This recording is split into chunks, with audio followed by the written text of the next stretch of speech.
Špici. Vo firme, ktorá sa zaoberá predajom, údržbou stavebných strojov, nádherných, žltých. Za tými sklami sa musí výborne pracovať. Hrdzavý betón, ktorý krásne starne a reaguje v čase. A ja som hrozne zvedavý, ako v tejto budove sa darí udržiavať tie stroje a celý ten chod firmy.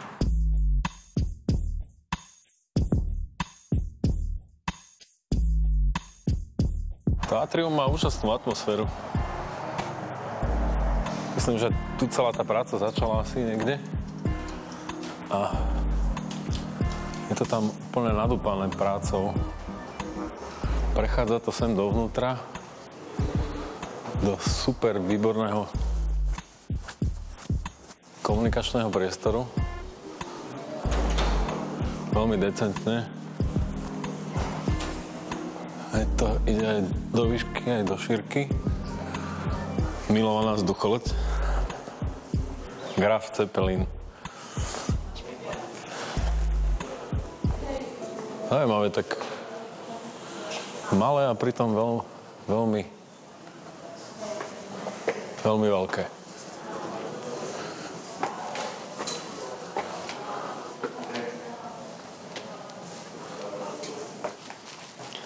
Taký oceľový skeletík. Výborné. Teraz celá táto komunikačná hala do dvoch takýchto ramien sa to tu otvára nejako. Ľudia pracujú, pootvárané. Tamto krídlo je vyššie ako toto. 3. Čiže odtiaľ ide viacej slnka, tu je menej. To je také nejaké tienidlo, pravdepodobne. Prirodzené. Zase naspäť kolečko do atria.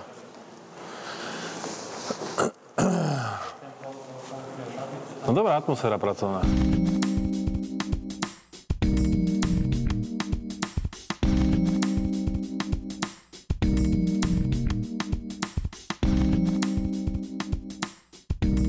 Veľmi príjemné atrium, hore na streche s výhľadom do prírody. Pán Miroslav Kasper, dobrý deň. Dobrý deň. Pán Kasper, ako sa vám tu pracuje?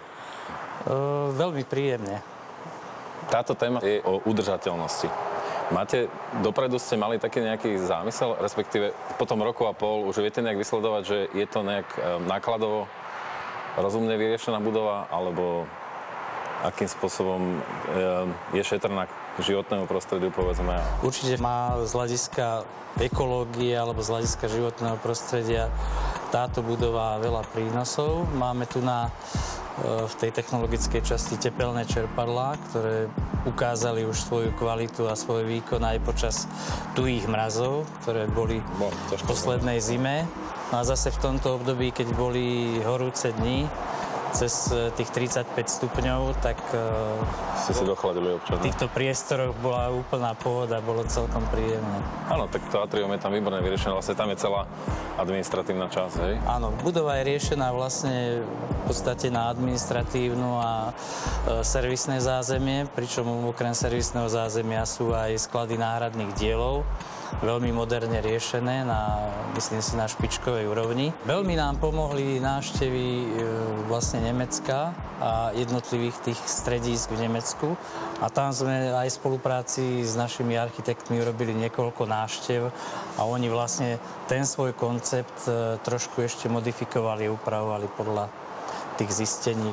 Tá prvotná požiadavka klienta bola vytvoriť perfektne fungujúci stroj, na to, aby plnil tie funkcie, ktoré oni potrebujú. Možno ešte v zmysle takého toho starého funkcionalistického Le Corbusierovského.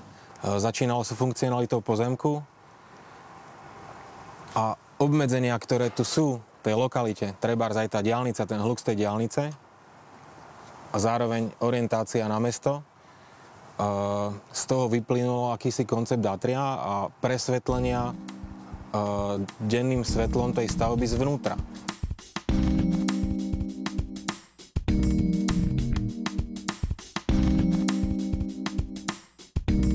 Možno bolo zaujímavé ešte spomenúť, že táto stavba by sa dala nazvať hybridnou stavbou alebo polyfunkčnou stavbou. Prečo? Obsahuje administratívnu budovu, obsahuje skladové priestory, obsahuje servisné boxy Čiže hybridnosť v zmysle programu, obsahu. Áno, je relatívne zložitá. Preto určitým východiskom, ako sa so zložitosťou vysporiadať, je snažiť sa ho prekryť určitou jednoduchosťou.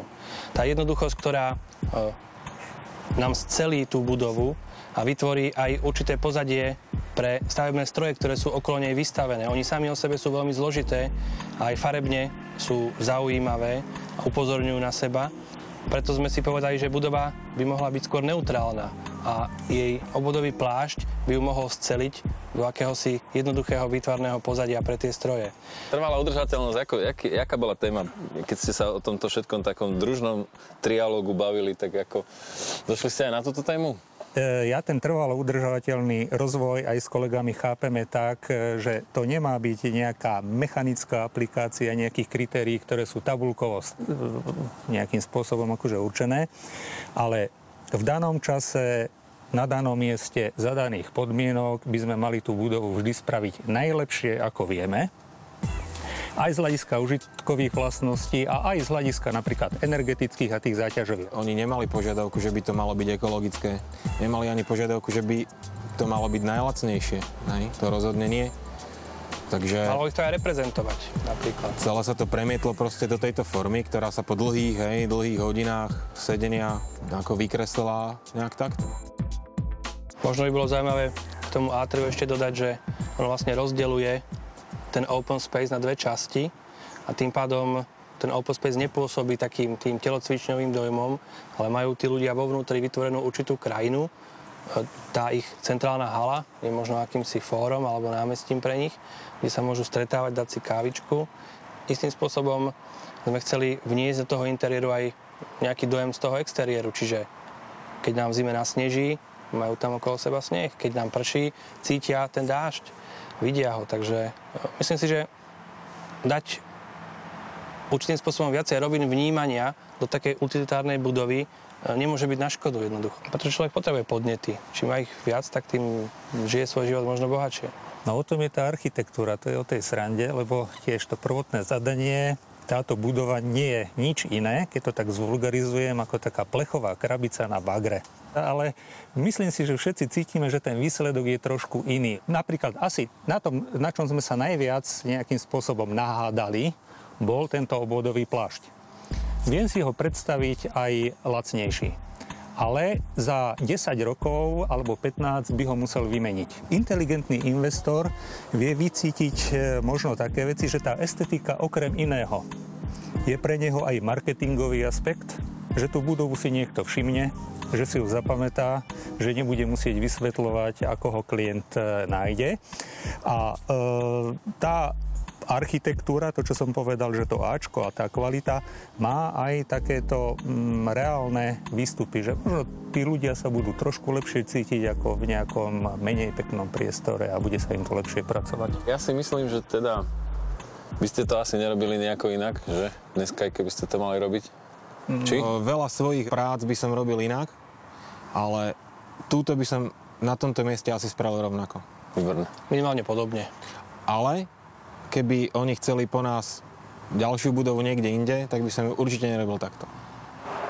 Ja myslím, že veľmi dobrá voľba. Fakt, to je celé také živé miesto a dobre narané. Vy vlastne vôbec nepotrebujete ísť do centra mesta, v podstate ako stavebná firma. Teda nakoniec aj by som rád pogratuloval tomu celému. Ďakujem veľmi pekne.